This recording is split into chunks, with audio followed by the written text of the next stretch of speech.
We are here highlighting the City of London, particularly in this rebellion, because in effect it's really the dirty secret of this country. Our immediate demand for this rebellion right now is to stop financing all new fossil fuel projects. So obviously we know we need to have a transition. We need to make sure that's a transition towards a renewable society.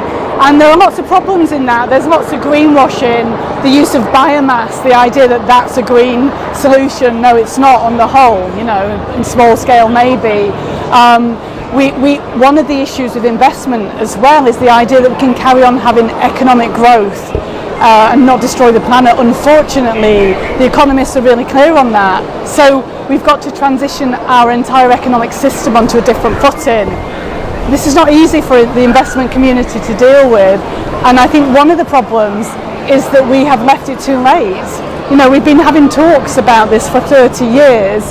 Leaders signed on to the Paris Climate Agreement in 2015, and since then there's been 3.7 trillion of new money into fossil fuels. And as your community knows, it's going to end up as stranded assets.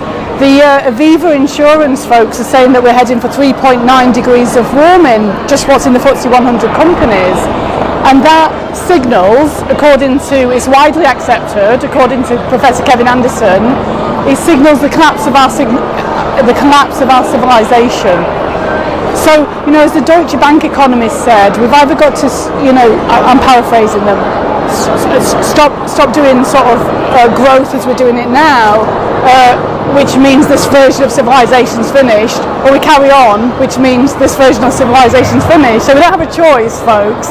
There isn't a managed solution here that's going to be cool for everybody, I think, is part of the problem. And there's this desire not to lose any value in the finance system. We've left it too late, folks. We've got to go on some kind of wartime economic footing. I was at BP for 6 years, quite a long time ago, and I spent my last few years at BP running the renewable energy business.